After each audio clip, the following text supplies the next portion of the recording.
오늘 말씀을 중심해서 신앙은 타협과 혼합이 아닙니다라는 말씀을 가지고 은혜 나누기를 원합니다. 하나님께서 이스라엘 백성들의 애굽에서 구출하여 내실 때 10가지의 재앙이 임하기 전까지 하루는 자신의 의도와 의지에 따라서 마음이 완악하였고 하나님의 백성을 내보내지 아니합니다. 여기서 우리가 잠시 애굽에 내려진 10가지 재앙들을 살펴보면 좀 특징이 있어요. 첫 번째와 두 번째 해와 개구리 재앙은 나일강에 관련된 것입니다. 나일강은 애굽의 생명줄 같았고 그들의 풍요였어요. 그런데 그 풍요와 생명줄인 나일강에서 재앙이 임한 겁니다. 개구리 재앙도 사실 개구리도 애굽 사람들이 섬기는 신의 형상 중에 하나였어요. 그리고 셋째와 넷째 재앙 2와 8위는 땅에 관련된 재앙이었습니다. 다섯째, 여섯째는 땅 위에 살고 있는 짐승들을 향해서 내려진 재앙입니다. 그리고 우박, 그다음에 메뚜기는 하늘과 기상 이변입니다. 점점 물에서 시작해서 땅, 그리고 땅 위로 올라갑니다. 이 모든 재앙은 궁극적으로 살펴볼 때 애굽에 내리는 재앙이었고 그들이 섬기는 우상의 형상들을 하고 있는 것들을 향해서 행해지는 재앙입니다. 그런데도 바로는 끝까지 자신의 의도 안에서 마음이 완악해졌습니다. 완강합니다. 하나님 앞에 순복하지 아니합니다. 오늘 우리가 다루고 있는 네 번째 재앙, 이 8의 재앙은 나일강의 풍요로움입니다.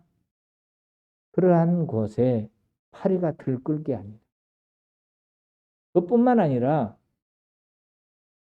바로의 왕궁에도, 바로의 백성의 집에도, 그러니까 애굽 땅 온 지역에 임합니다.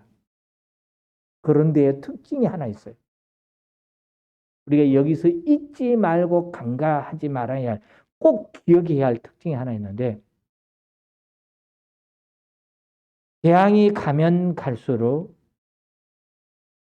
하나님의 백성인 이스라엘 땅과 애굽 땅과의 차이입니다. 그러니까 하나님의 백성이 살고 있는 그 애굽 나라 안에 고센 땅과 이스라엘 백성이 살지 않는 땅과의 구분이 정확히 지어집니다. 파리 재앙, 누가 파리를 훈련을 잘 시켰어요. 누가 시켰냐면 하나님이 시켰어요. 왜냐하면 하나님이 파리 재앙을 내리실 때 애굽 온 땅에 임합니다. 바로 왕궁에도 임합니다. 바로 백성들의 집에도 임합니다. 팥그릇 위에 임합니다. 떡반죽그릇에 임합니다. 파리 재앙들이 그렇게 찾아와요. 그런데 오늘 성경에 보니까 참 재미나게 여기 21절에 가서 보면 내가 만일 내 백성을 보내지 아니하면 내가 너와 내 신하와 내 백성과 내 집들의 파리떼를 보내리니 애굽 사람의 집집에 파리떼가 가득할 것이며 그들이 사는 땅도 그러하리라 라고 했어요. 그런데 23절에 가서 보니까 뭐라고 이야기합니까? 22절 보면 그날에 나는 내 백성이 거주하는 고센 땅을 구별하여 그곳에는 파리가 없게 하리라 라고 이야기했습니다. 그리고 23절에 이 파리 재앙을 통해서 내 백성과 내 백성 사이에 뭐가 된다? 구별이 된다라고 얘기합니다. 자, 파리는 누가 길들일 수 있는 그 곤충이 아니에요.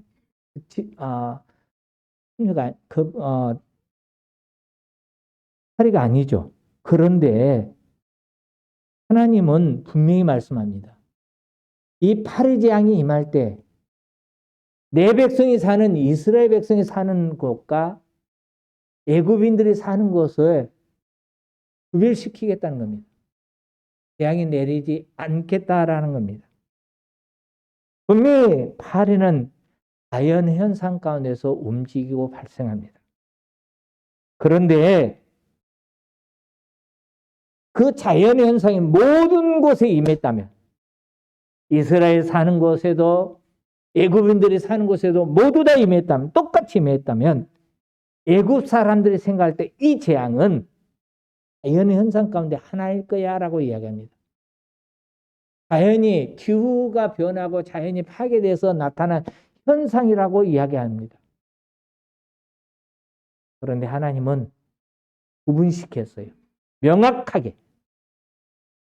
또 이 재앙 이후에 짐승들이 죽일 때도 막 그렇습니다. 전염병에 의해서 구장에 가서 보면 짐승들이 죽일 때도 그래요. 하나님의 백성들이 거하는 그곳에 짐승들 죽지 않아요. 그렇지만 애굽인들이 임하는 그곳에는 그 재앙이 임했습니다. 만약 똑같이 임했다면 애굽 사람들은 자연 현상 중에 하나로 생각했을 것입니다. 더 나아가 이스라엘 백성들도요. 400년 동안 하나님을 섬기는 것 같은데도 하나님의 자녀의 정체성을 잃어버리고 살았잖아요. 그러니까 400년 동안 하나님이 약속했던 내가 너희를 건져내겠다라고 이야기는 내 백성을 언약의 땅으로 들이겠다 했는데도 그 정체성을 상실하고 살고 있는 이스라엘 백성들이 하나님을 명확하게 알지 못하게 됩니다. 그러나 하나님은 당신의 백성들을 통해서 영광을 받기까지는 쉬지 아니하시는 하나님께서 기적을 통해서 이적을 통해서 그 조그마한 사례를 통해서도 하나님의 하나님 되심을 드러내고 있고 그 자녀들에게 내가 너희를 지키고 보호하고 있음을 선포하고 있습니다.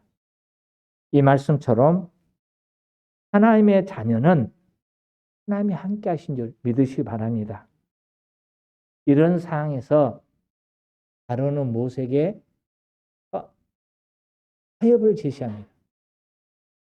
바로의 타협은 타협을 통해서 우리 서로 조차라는 겁니다. 목적을 이루자라는 겁니다. 그래서 25절, 26절에 가서 보니까 첫째 이야기한 것이 뭡니까? 그래, 너희들이 그렇게 제사를 드리기 원하는데 제사 드려라. 그러나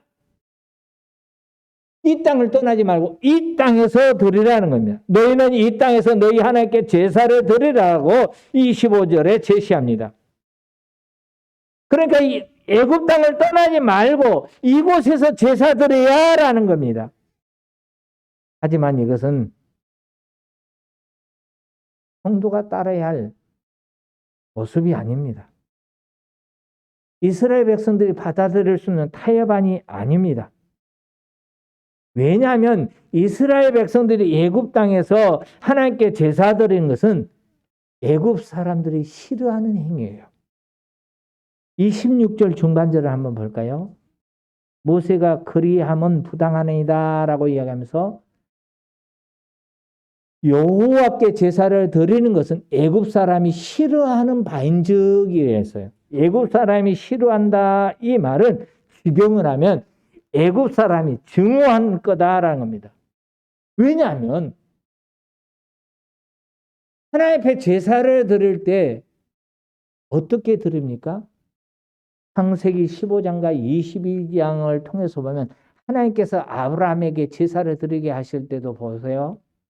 짐승들을 잡아서 그것을 각을 떠서 드립니다.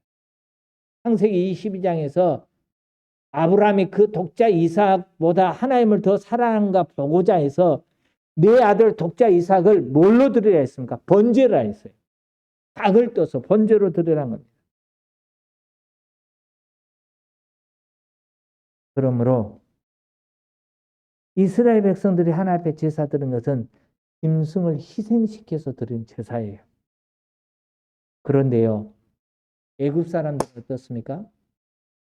애굽 사람들은 짐승들 중에 신성시하는 짐승들이 있었어요. 특별히 하나님 앞에 드려진 제물 중에 가장 많이 드려진 것이 양이에요. 그런데 애굽 사람들은요, 어린 양을 자신들이 섬기는 암몬 신에게 드리는 거룩한 짐승이에요. 암몬 신으로 이야기하는 거룩한 짐승이었어요. 더 나아가서 흰소는요, 흰소는 절대로 희생시킬 수가 없습니다. 심지어 그들은 그 짐승의 모양을 만들어서 형상을 따서 신으로 섬기기도 했습니다. 이 같은 증거는 우리가 성경에서 찾아볼 수 있어요. 모세가 시내 산 위에서 하나님과 대면하여 기도할 때 이스라엘 백성들이 우리를 인도한 신을 만들어 할 때 만들었던 게 뭡니까? 금송아지 신이에요. 금송아지예요. 금송아지 형상이에요. 그런데 바로가 너희가 이 땅에서 너희 하나님께 제사를 드리려면 어떤 결과를 가져오겠습니까? 궁극적으로 애굽인들의 종교적 감정을 격노케 합니다. 그리고 이스라엘 사람들과 애굽 사람들과 충돌을 가져오게 해요. 애굽 사람들의 분노를 사게 해요. 그래서 이스라엘 사람들이 해방한 것을 반대하고 유혈 충돌을 가져오게 합니다. 뿐만 아니라 이 땅에서 희생을 드리라 이 말은요. 하나님께서 모세를 부르시고 모세에게 이야기할 때 이 백성들을 인도하여 내가 약속한 땅, 언약의 땅 가나안으로 이끌어야 했는데 그 선언을 어기는 결과를 가져. 그래서 하나님은 처음부터 뭐죠? 약속한 땅으로 데려가라 하네요. 그런데 그걸 어기는 결과를 가져와요. 한마디로 하나님의 언약과 정면을 배치되는 거죠. 우리 하나님은 처음부터 모세에게 이야기했던 건 무엇입니까? 내 백성들을 보내라. 내 백성들을 데리고 가서 광야에서 출애굽기 5장 1절이나 3절에서 보니까 광야에서 이 산에서 하나님께 제사 드리게 해요. 그게 참 목적이에요. 그게 말씀이에요. 근데 바로가 지금 이 땅에서 제사를 드려야 네 거는 조건은요. 너희가 하나님께서 제사 드린 거 좋다. 그런데 이 땅에서 너희가 내 노예인 것은 포기할 수 없다는 것과 같아요. 너희는 영원히 내 노예야라는 주장입니다. 하나님은 하나님의 자녀들에 의해서 너희는 내 백성이다라는 겁니다. 하나님의 자녀라는 정체성을 이야기합니다. 그런데 바로는 무엇입니까? 이스라엘 백성들을 통해서 얻어지는 막대한 노동력과 그 경제적 효과를 포기할 수 없어서 아니야 너희는 영원히 내 노예야라는 선포입니다. 우리 성도들이 신앙생활을 하면서 신앙생활 가운데 참 하기 어려운 것이 몇 가지가 있습니다. 우리 신앙생활을 쉽게 포기하게 하고 힘들게 하는 것 중에 찾아오는 것이 조심스럽고 은밀하게 찾아오는 타협아입니다. 처음부터 신앙생활 할 때 교회 가지 마. 안 돼. 하나님 섬기지 마. 그러면 안 됩니다. 절대로 나는 신앙을 지킬 겁니다 하고 목숨 걸리는 사람들 참 많아요. 그런데 은밀하게 그리고 조용히 찾아와서 타협안을 제시할 때 그럴싸하죠. 그리고 그럴 것 같아요. 그리고 그 부드러움에 넘어가는 경우가 너무 많습니다. 하나님을 자유롭게 섬기되 갈등 겪지 말자는 겁니다.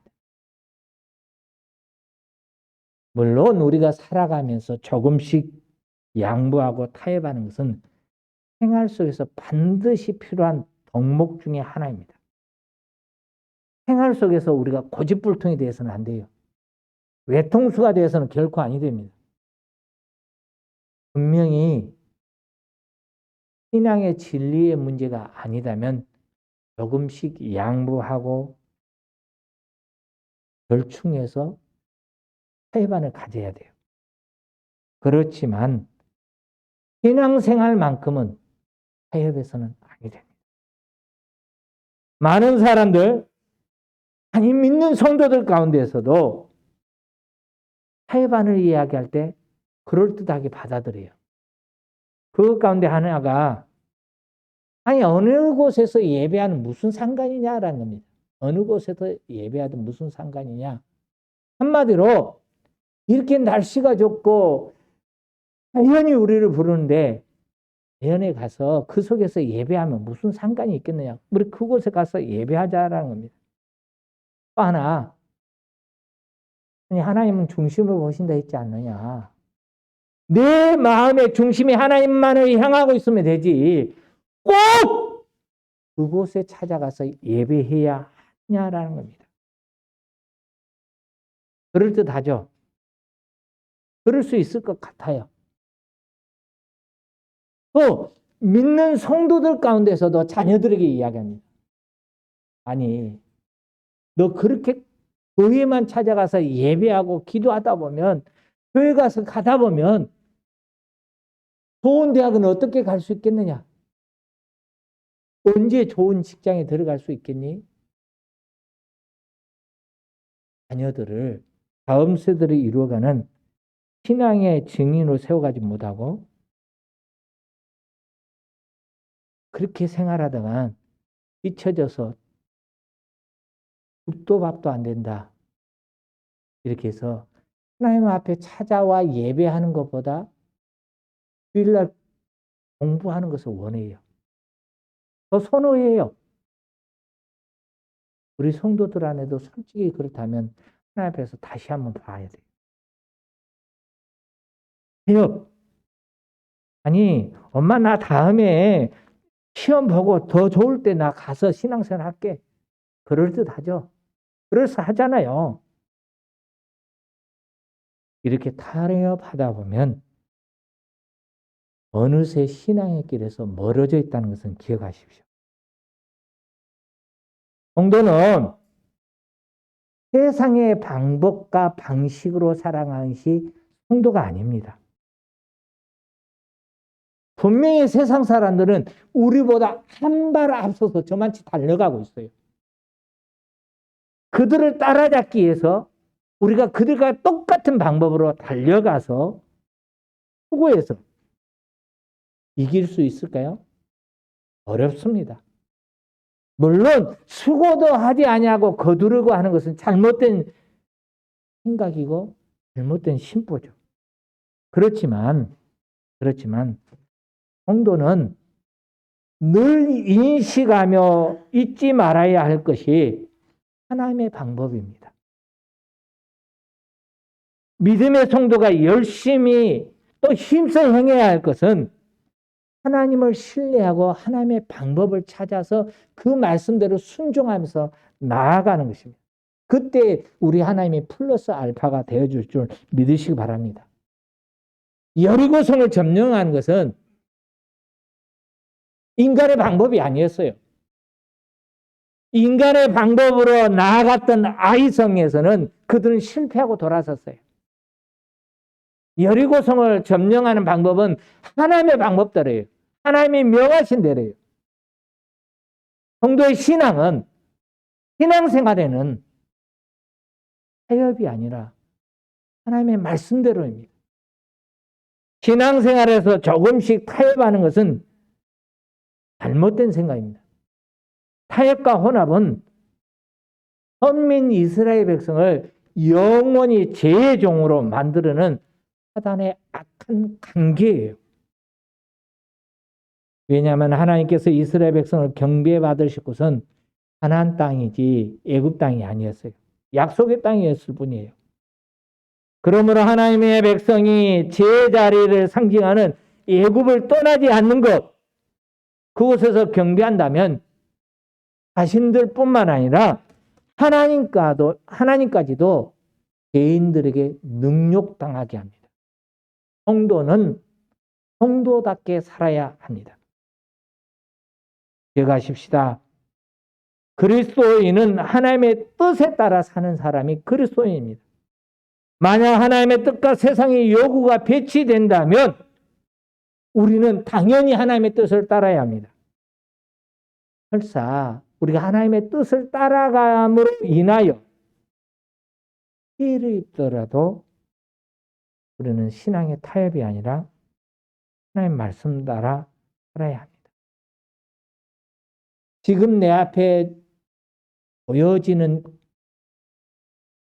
그 아름다운 약속이 만약에 제약의 처절한 조건이 붙어진다면 모세처럼 그리하면 부당합니다라고 외칠 수 있는 성도들이 되시길 주의 이름으로 축원합니다.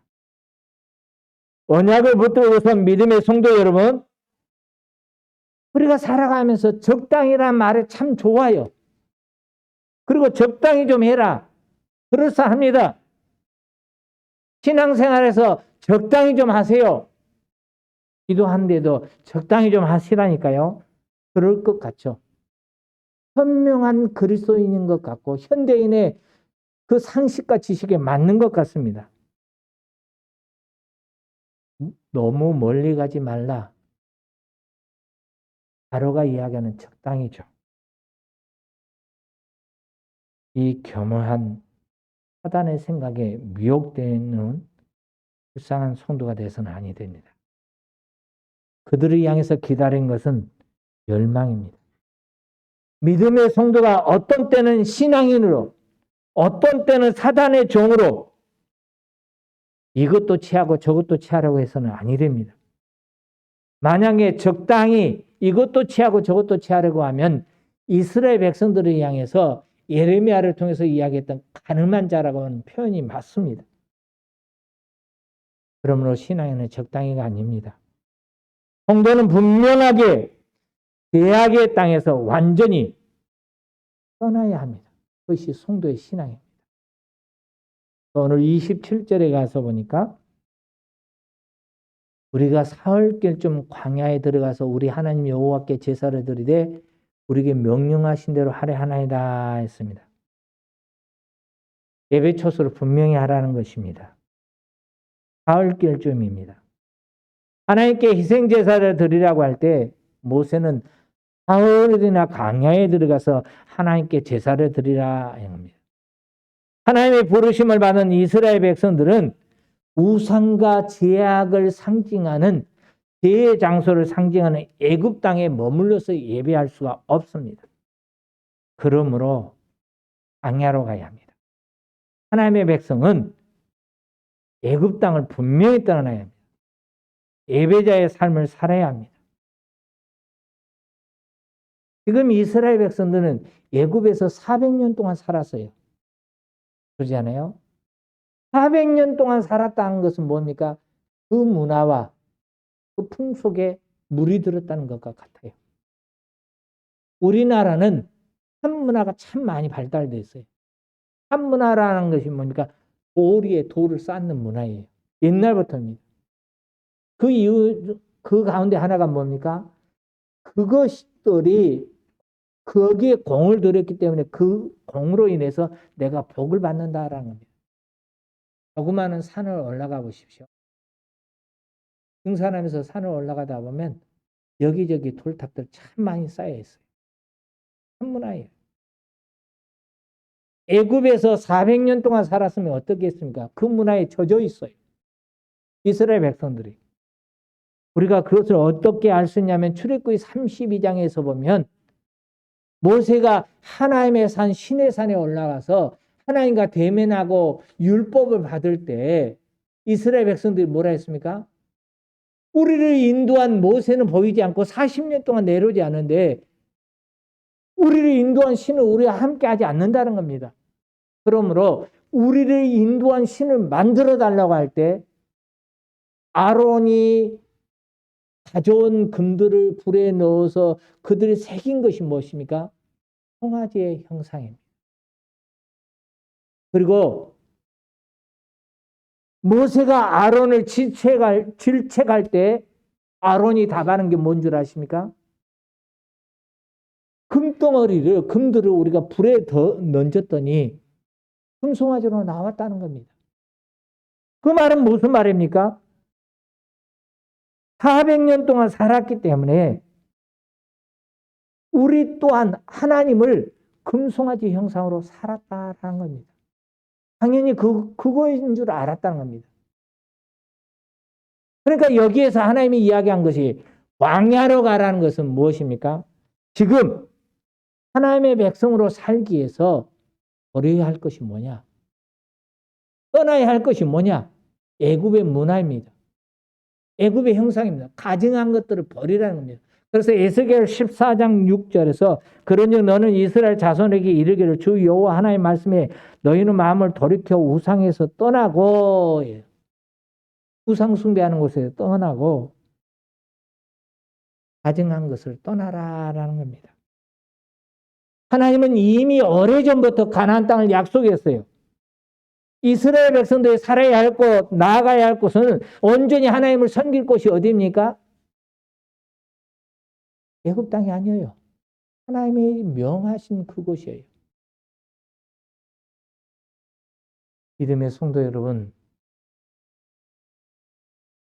코로나19로 인해서 몇 년 동안 지금 19년, 2019년 12월부터 지금 계속 코로나로 힘들어하죠. 작년에도 정말 코로나로 힘들었습니다. 그러면서 교회에서 지금 하고 있는 것이 흩어짐의 예배와 영상 예배를 겸했습니다. 이번에 어떤 분을 만나서 지인을 만나서 이야기하던 중에 그런 이야기가 나오더라고요. 교회에 와서 예배 드릴 때와 가정에서 영상으로 라이브 방송해 주니까 예배 드릴 때 다르다는 거예요. 심지어 어떤 때는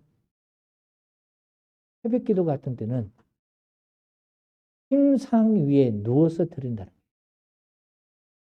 또 수요 예배 같은데 저녁 예배 같은 때는 밥 먹으면서 드린다는 거예요. 그게 드리는 거나요? 보는 거지. 구경하는 거지. 그런 거 아니잖아요. 우리는 예배 보는 거 아니에요. 드리는 거예요. 우리가 왜 거룩한 장소로 구별시켜서 교회를 거룩한 장소로 구별합니까? 우리 지난주에 말씀 나누었죠. 그곳에서 왜 예배해야 합니까? 왜 하나님께 예배드려야 합니까? 거룩한 하나님이. 그러므로 우리는 여기 모세가 이야기한 것처럼 아니 영상으로 하니까 얼마든지 들을 수 있지 않냐. 어느 것에 끝나지 말자고요. 어느 것에. 이곳에서 하지 말자고요. 하나님이 명하신 장소, 하나님 앞에 예배하기 위해서 구별시켜 놓은 그 장소로 찾아가자고요. 하나님은 그래서 하나님 앞에서 이스라엘 백성들을 보내라고 이야기하면서 하나님이 모세를 보내면서도 이 산에서 예배하라는 겁니다. 하나님이 정한 곳입니다. 하나님의 임재가 있는 곳입니다. 물론 우리 성도가 어디가 있든지 어느 곳이든지 우리 하나님 함께 하시죠. 그런데요, 성도 여러분, 우리 솔직하게 그러잖아요. 교회 와서 교회 찾아와서 예배 드릴 때 모습과 자세가 다르고요. 집에서 할 때 모습과 자세가 다를 때가 너무 많잖아요. 그래서 우리는 드려야 돼요. 구별시켜서. 무엇보다도 성도들은요. 전에 즐기던 것이라 할지라도 그것이 하나님을 떠나게 하고 죄악에 기대야 하면 단호하게 떠나야 합니다. 그래서 시편 1편에서 복 있는 사람은 했어요. 악인의 길을 따르지 아니하며 죄인의 길에 서지 아니하며 오만한 자리에 앉지 아니하고입니다. 그런데도 많은 백성들이 하나님의 백성이 되고 난 후에도 예전의 과거의 자리에서 떠나지 못하고 그 과거에 나를 유혹하며 죄악의 길로 끌고 갔던 것을 떠나지 못하고 여전히 그 자리에 머물 때가 너무나 많습니다. 아무리 내게 좋았던 것이라 할지라도 그리스도를 알고 그리스도를 떠나게 한 거다면 바울의 고백처럼 빌립보서 3장 8절에서 바울이 고백한 것처럼 배설물처럼 여길 수 있기를 바랍니다. 왜? 그것이 영생이기 때문에. 과거에 짓던 죄에서 떠나야 합니다. 과거에 즐기던 생활에서 떠나야 합니다. 마치 요셉이 보디발의 아내가 그를 유혹하면서 겉옷을 붙잡고 유혹하여 올 때 요셉은 그 옷을 벗어 던졌을 때 그에게 어떤 하가 찾아올 줄 알아도 겉옷을 벗어 버리고 떠났습니다. 왜냐하면 악은 어떤 모양이라도 버리라는 데살로니가전서 5장 22절 말씀과 같기 때문입니다. 그렇습니다. 성도는 지금 있는 자리가 하나님을 경배하는 자리에 합당치 아니하다면 그 자리에 떠나서 하나님이 원하신 그 자리로 가야 하는 거예요. 전성을 향하여 나아가는 믿음의 성도 여러분, 아직도 과거에 즐기던 그 생활에 즐기고 계십니까? 제 자리에서 방황하고 계십니까? 망설이고 계십니까? 단호하게 떠나십시다. 여러분이 죄로부터 보호해주고 올바른 길로 인도하실 분은 여호와 하나님입니다. 그럼 우리는 떠나야 합니다. 그리고 우리는 하나님이 명하신 대로요. 27절에 가서 보니까 뭐라고 이야기합니까? 우리에게 명령하신 대로 하려 하나이다 했어요. 모세에서는요, 하나님 앞에 제사를 드리되 우리의 방식으로가 아니라 하나님의 명령한 대로예요. 하나님의 방법이에요. 전적으로 하나님의 뜻을 따르겠다는 것입니다. 이것이 하나님께서 모세를 이스라엘 백성들이 보내신 의도이기도 합니다. 그렇습니다. 모세가 남보다 뛰어나서 능력이 있어서 위대한 지도자가 됐던 건 아닙니다. 처음부터 끝까지 하나부터 열까지 하나님의 뜻을 따라서 하나님의 방법대로 행했기 때문에 그는 위대한 영적인 거장이 될 수 있었습니다. 많은 성도들이 원칙을 세우는 것 중에 하나가 나는 하나님 뜻에 따라 살겠다라는 뜻을 세우고 노력하는 것을 많이 볼 수 있습니다. 그런데 큰 것에는 잘 따라갑니다. 중요한 것은 별로 중요하지 않다고 여겨지는 작은 것, 거기에서는 어떻습니까? 자기 판단이 먼저예요. 자기 생각이 더 옳아요. 창세기 15장 10절에 가서 보면 하나님이 아브라함에게 명해서 제물을 드릴 때 어떻게 했습니까? 큰 것들은 아브라함이 쪼개서 마주대에 놓였어요.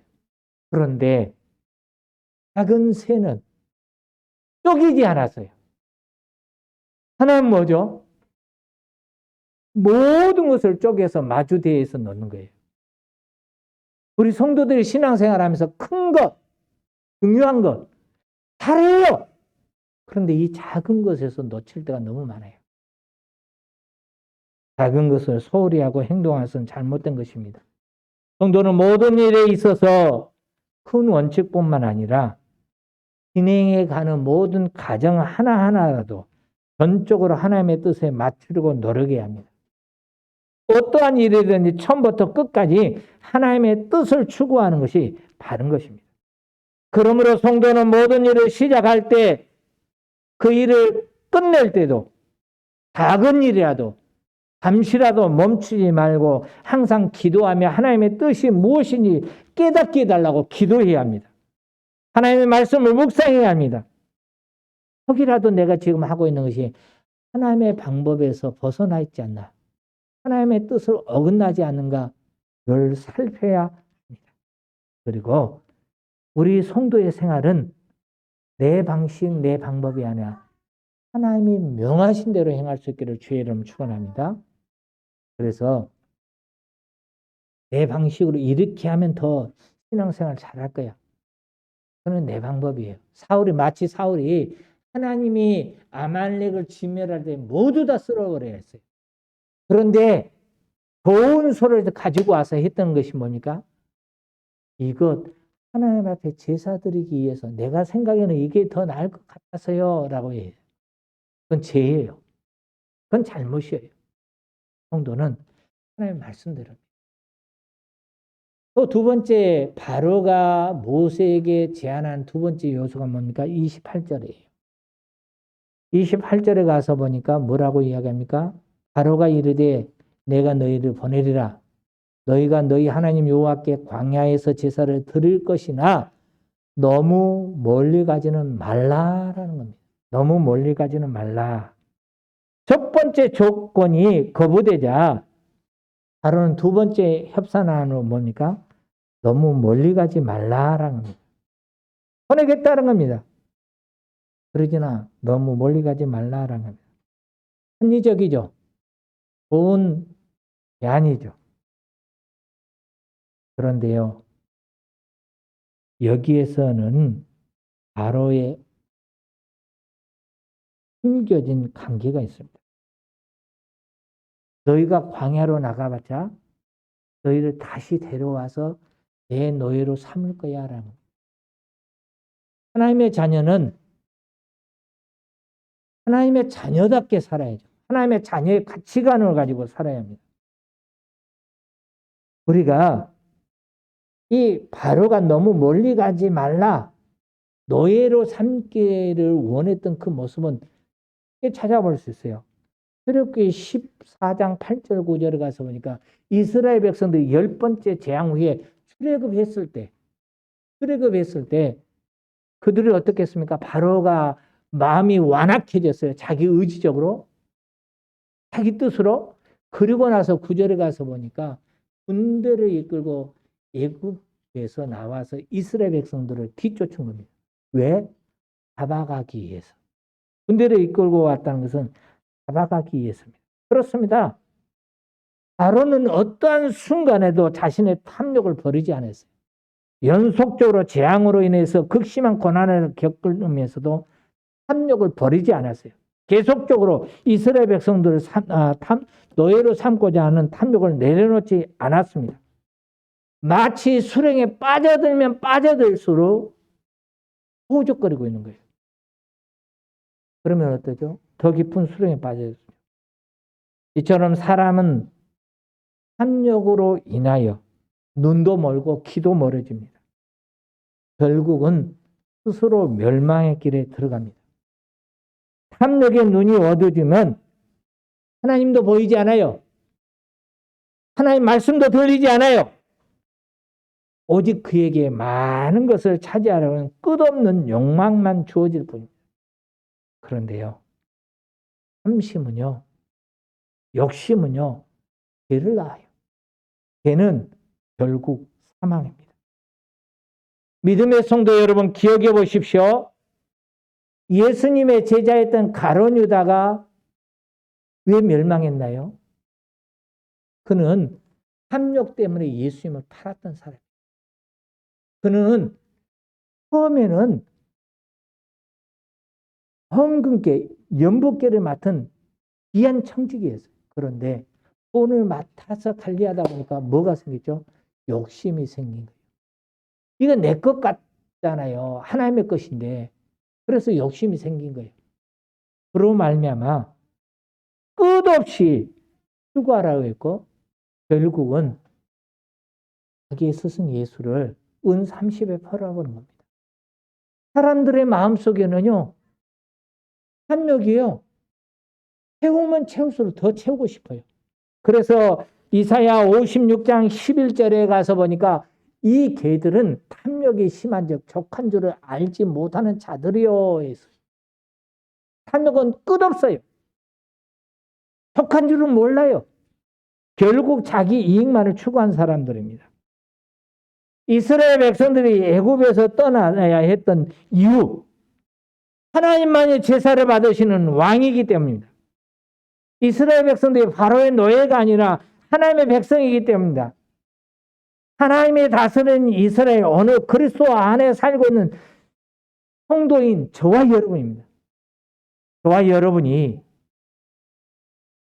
사단의 권세에서 벗어나기 위해서 잊지 말아야 할 것이 탐욕입니다. 욕심입니다. 있는 것을 족한 줄로 알지 못하고 더 갖고자 할 때 결국 뭐죠? 멸망이 다는 겁니다. 제 말씀을 정리해 볼까 합니다. 믿음의 성도 여러분, 네 번째 재앙이 애굽에 닥치는 순간 애굽 사람들 얼마나 고통스러웠겠습니까? 그 근동을 다 지배했던 바로와 애굽에서 이스라엘 백성 내보낸다는 것이 쉽지 않았어요. 그래서 끝까지 붙들어요. 오늘 말씀에서 우리가 잊지 말아야 할 것은 하나님은 하나님의 백성과 애굽 백성을 분명하게 구별시키기로 합니다. 구분시켜요. 그 파리제왕에도 구분시켰어요. 내 백성은 내가 붙든다는 겁니다. 내 백성은 내가 지키겠다는 겁니다. 하나님으로부터 지킴을 받고 보호하심을 입기를 원하는 성도 여러분, 우리는 어떤 방법으로 나가야 합니까? 어떤 방식으로 살아야 합니까? 타협과 혼합이 아니라 하나님의 자녀는 하나님의 자녀답게 삶으로 영적인 거장들이 되시기를 주의 이름으로 축원합니다. 이제는 우리 주 예수 그리스도의 은혜와 아버지 하나님의 그 크신 사랑과 성령님의 교통 역사 사역 인도하심이 믿음의 자녀로서 믿음의 가치관을 가지고 믿음의 방식을 따라서 세상 사람들과 같이 아니라 하나님의 자녀답게 살고자 할 때 이제로부터 영원토록 함께 계실지어다. 아멘.